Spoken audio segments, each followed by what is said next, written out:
practice your art. Find a rhythm for it. It doesn't matter what the end result looks like. What matters is that you keep doing it. Not daily, but on a weekly basis.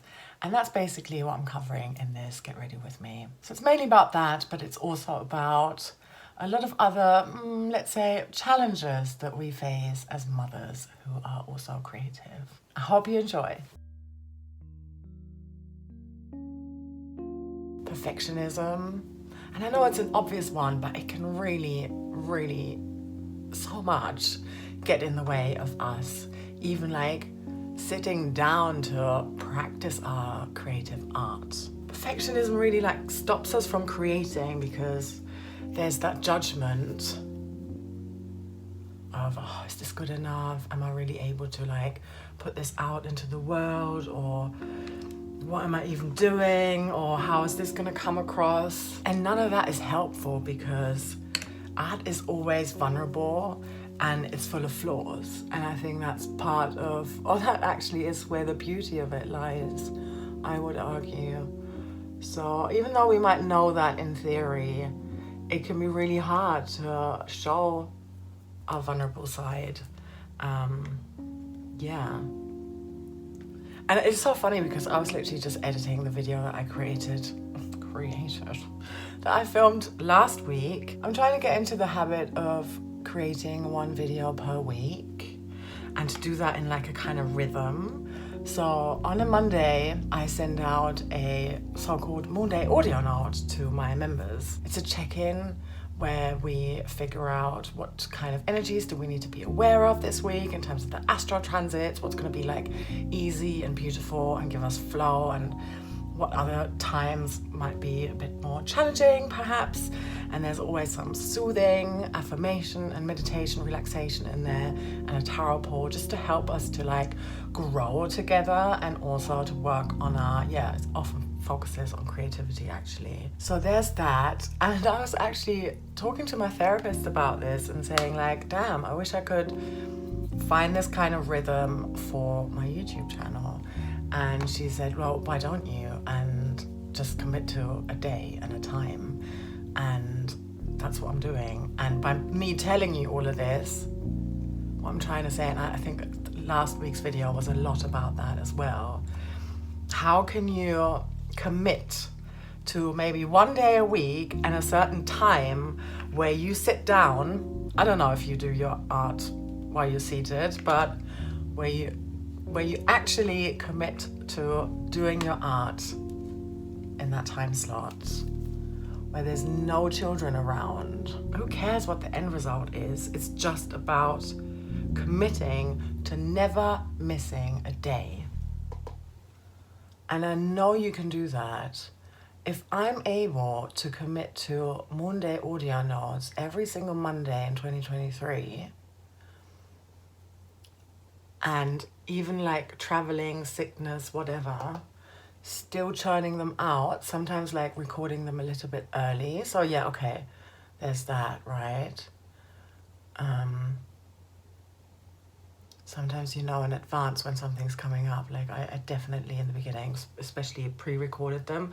And sometimes it meant that they had to be a little bit shorter than usual. And I think that's fine. If I can do that with a Moon and Venus and Aries, who gets super impatient and super bored, great at starting projects, never really like necessarily that good at seeing them through all the way to the end. But if I can commit to that kind of rhythm, you can. Trust me. But yeah, that's what I'm doing now. Messy, show up, but I'm taking action. Yeah, it was interesting. In one of those audio notes, I mentioned that if you're watching this video and you don't actually know me yet, I think this is true for you as well. You give a lot of yourself. As a mum and as a, I would imagine, also somewhat of a perfectionist, you give a lot. And I was talking about that, and I was saying how, like, you know, your 80% is still enough, is still good enough. Your 80% is still a 5 out of 5 stars. It's, yeah, if you think about how many people are literally getting away with hardly any input or doing their work so terribly, never being called out for it either. Called out for it? You know what I mean. They can just get away with it. No one cares, and oftentimes they still get paid for it. Who's paying you for being a mother and for doing your job with so much diligence, with so much effort, giving all of yourself, making sure that everyone else's needs are met before your own? Yeah.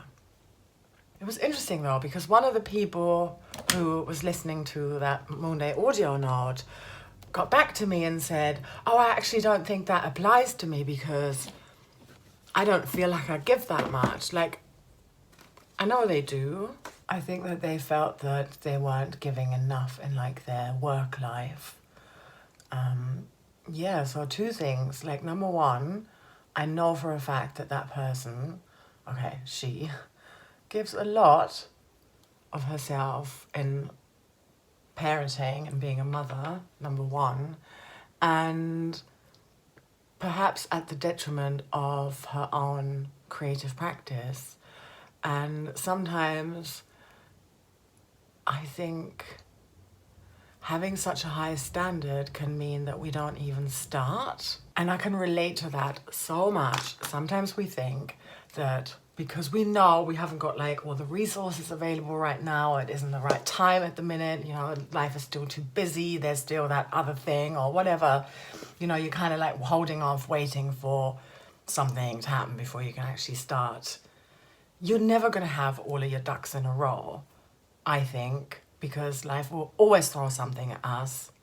We can just procrastinate, we can kind of like delay our reward, which is actually practicing our art. That is the reward in itself, just doing the thing that we love. And then at the end, of course, like working towards a project, having something to show for it at the end of it as well.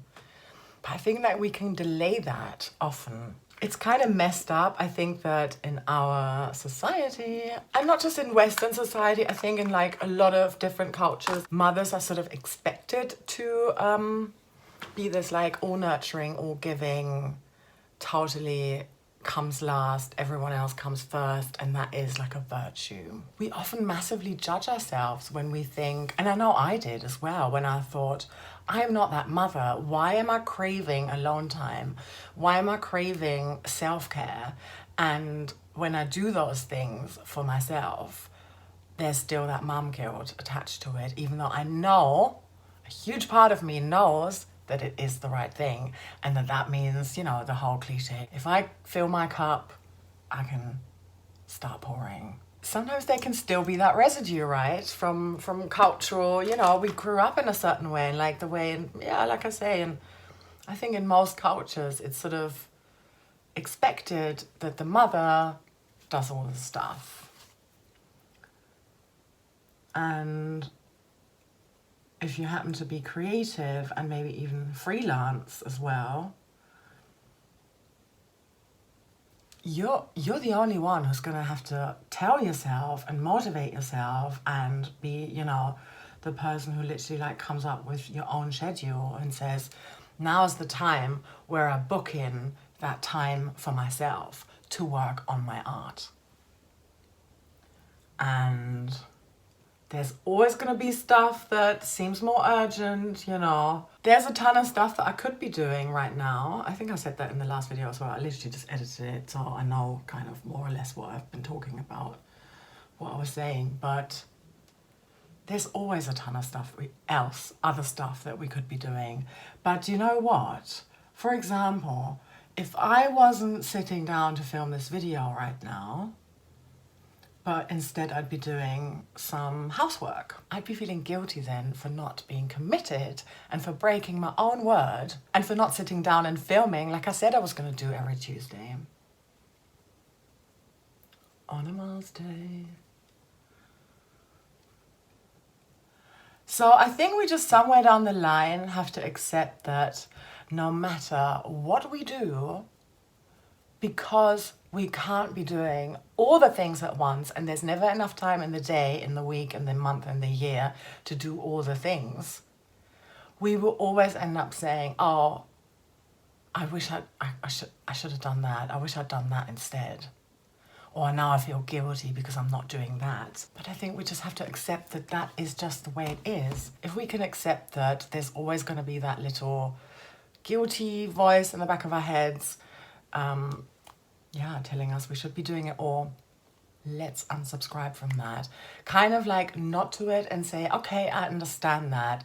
That is just that curse of this sort of, that we have to be productive all the time. I think if we ask ourselves, instead of how much did I get done today, and instead we looked at the entire week or maybe month or maybe year or season, I think we'd be doing ourselves a much bigger favor that way. And it's really easy to fall into that trap, and I certainly have done that so many times, where I just look at the day and I think, oh, what do I actually have to show for myself? I had this whole long to-do list, and I maybe sort of rebelled and only did one of the things, or maybe nothing. Definitely there are those days. But then maybe I did something else, like maybe I actually was just freaking shattered and exhausted from like a previous time of, kids being sick or holidays or having family over or whatever is like draining your energy. And you certainly, by the time you then are free to actually do your thing again, now I would have the time to, practice my art, do my craft, whatever it is. And then we're deflated and we haven't got the motivation or energy for it. And I think it's important that we allow ourselves that rest guilt-free, and to also be a little bit, what's the word? Not strict with ourselves, but perhaps by like committing to like, like I said in the beginning, like one day a week, to also then know, okay, when am I actually just procrastinating? And to say that, like, for example, today, I did allow myself to rest. I did a tiny little bit of housework, far less than I was supposed to do. Supposed to, by whose standard? My own. And I rested. And then I did jump on here. So sometimes everything is possible, depending on how much time you have. But I think that also only happened because yesterday I was being a bit rebellious. And I did do the bare minimum of what I said I was going to do. I recorded my Moon Day audio note, and then I took a bath. I have been meaning to take a bath, I think, for months. And finally yesterday, I was like, do you know what? I'm looking at my to-do list. I cannot be bothered. What I'm actually craving is lying in the hot water with the light out and just some candles on, listening to music, not even watching a video, that kind of stuff. And it was beautiful. And I'm glad I did it. And see, today, super motivated, and I'm able to do the thing. But it takes that commitment of saying, I'm sticking with that. I have made that commitment. I don't know, maybe it's about practicing your art in a way that feels both pleasurable, fun, but also safe. For example, actually, I didn't know I was going to talk about this, but it seems kind of somewhat fitting because, we're talking about like safe spaces here. Like, how is it possible that I somehow find YouTube a safe place, whereas Instagram, which used to be my favorite social media platform, I've formed some great friendships on there. Like, life-changing stuff has happened to me on Instagram. But I've just moved on from that platform and it no longer feels safe to me. I don't think it's like particularly good for our mental health. I know mine suffered from it. So yeah, I decided to come onto YouTube in a completely pressure off, I can just play. I can just play and have fun. And practice getting used to being in front of the camera and being joyful and playful and doing stuff that I really love, and joining a community that feels really safe as well, compared to some of what I was seeing on Instagram. Nothing had ever happened to me, but I was just witnessing it. And then just sort of realizing, like, okay, actually being on YouTube, it's like, it seems quite fun, and there are like some really lovely people around, and it seems like a nice place, actually.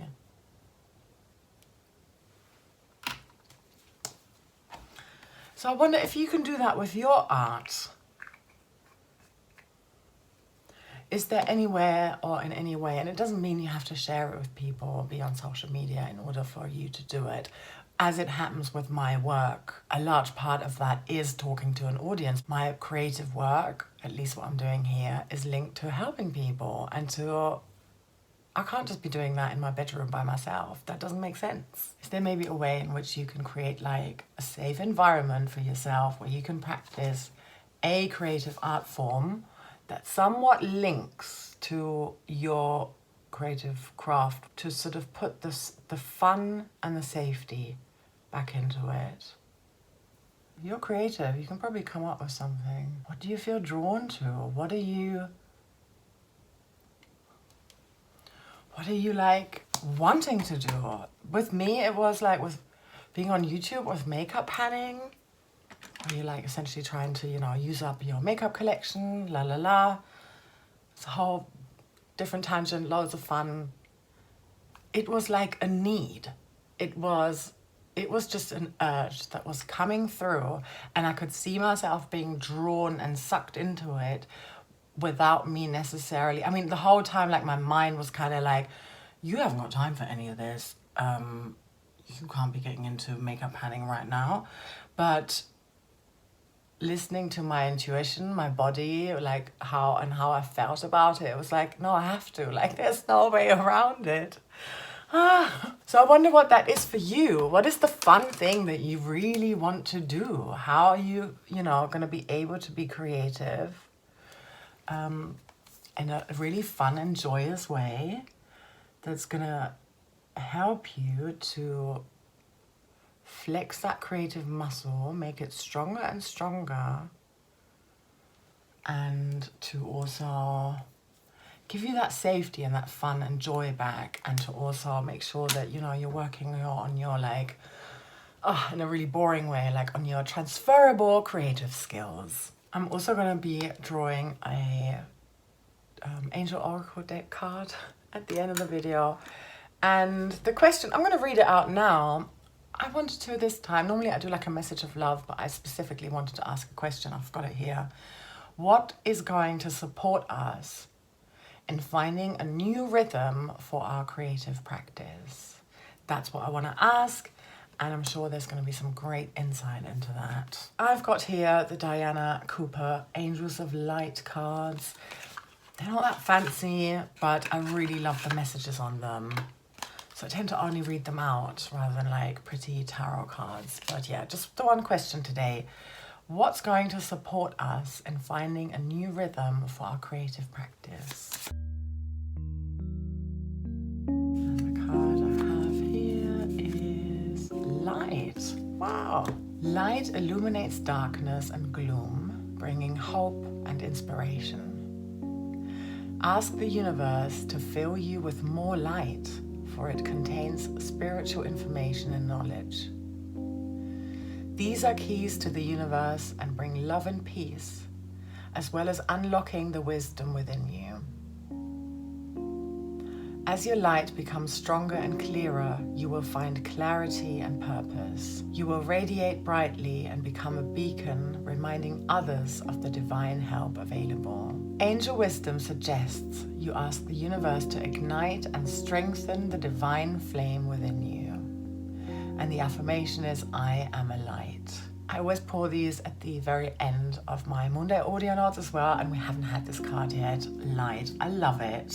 Yeah, maybe it is just about lighting that candle and literally just saying, okay, I don't know how I'm gonna make this creative practice a rhythm. Can I just ask you for help, put a reminder into your phone. Make it whichever day of the week seems the most intuitively right for you. And remember, nothing is set in stone. If like you choose and you start on a Thursday and then you realize actually Wednesdays are kind of better, you can change it, you know, but stick to it. Stick to doing that once a week, weekly. If you're looking for ideas of what you can do with yourself then during that time, one video is from me from a little while ago, and it's all about once you have that time and you're a bit like, oh, I don't know where to start, how do you put yourself back into that creative mindset of like, okay, I'm doing this now. I need this motivation right now, but I haven't got it. Thank you so much. I hope you have a lovely rest of your week.